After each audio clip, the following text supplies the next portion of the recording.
This is my review for BMF Season 3, Episode 3, and boy, is this show hilarious. I mean, super funny. It be so hit and miss. These actors are hilarious, not because it's a funny scene, but just watching them act. I'm like, yo, what is going on? And on top of that, not just T is a simp.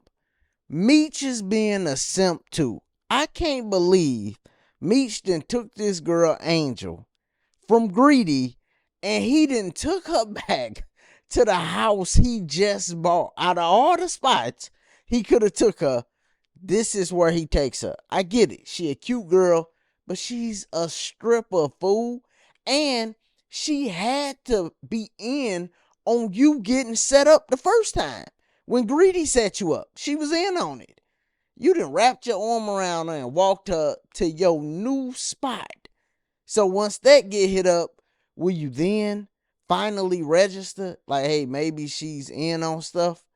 Like, come on, dog. And even when he brought her there, she like, he provide and protect me. Come on, man.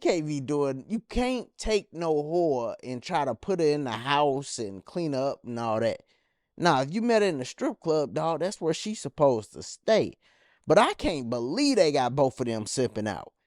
T back with Marquise. One episode. Got child services on his baby mom and all that. He don't even care. He with her. I'm like, come on, man.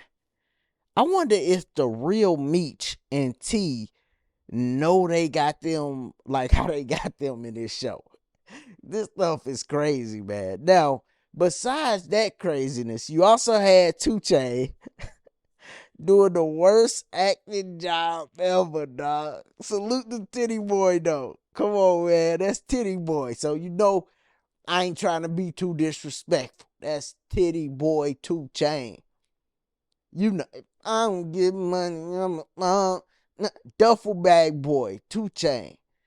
Come on, man. Gotta show respect to him. But boy, he cannot act to save his life. I mean, Lil Baby doing better than him. They finally give Lil Baby some words to say. He doing better.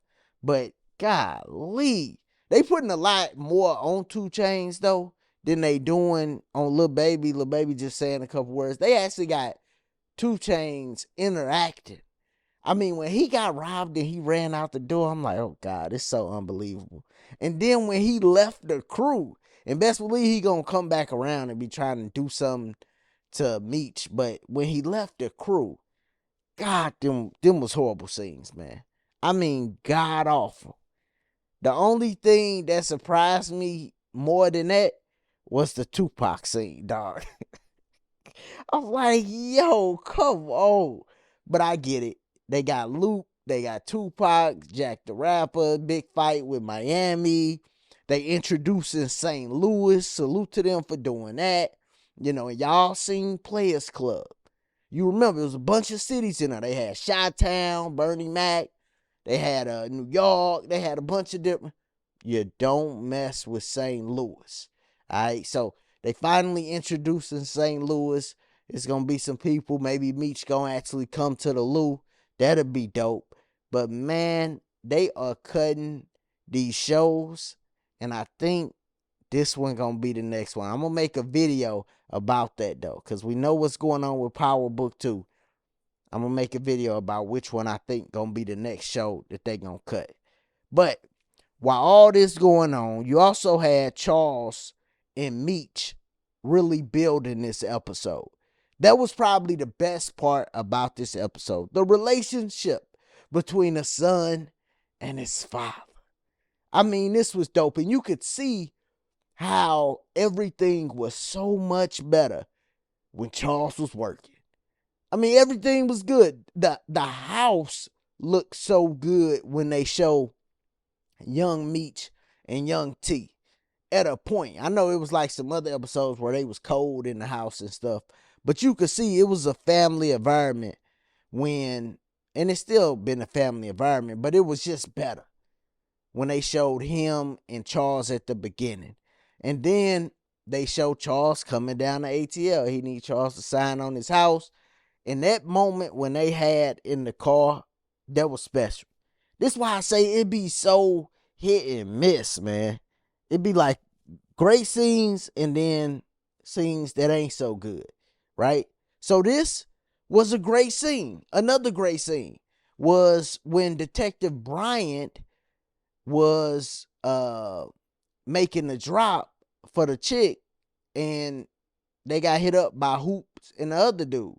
That was a great scene. Detective Veronica seen him knock somebody off. So she know he is as grimy as it can get, but she know he doing it for his son. When he come back or when they enacting, I do wonder how that's gonna be. But I think she gonna be cool with it. I really do. But that was a dope scene. When Detective Brian and Southwest T was at the end, that was a dope scene. But then they counter those scenes with the scene with the chick that had the sword. I think her name Henry, something like that. Man, golly, them scenes be horrible. When Brian got back and told her that, T knew about the drop and them driving the ambulance, bruh, that whole scene where she was shooting in the air, garbage. I mean, complete garbage. I'm like, what is this? It just looks so fake. I mean, so unbelievable. So I'm watching that and I'm like, man, I don't know even why they went down this path with her.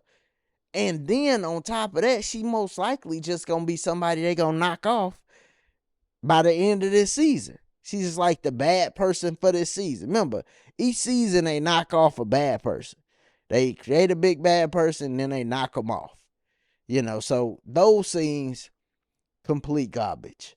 Complete garbage. Then you have another good scene when Charles returned home and he try to be all happy. You know how you feeling good, everything going good, you in good spirits, you walk in and somebody just bring your energy down.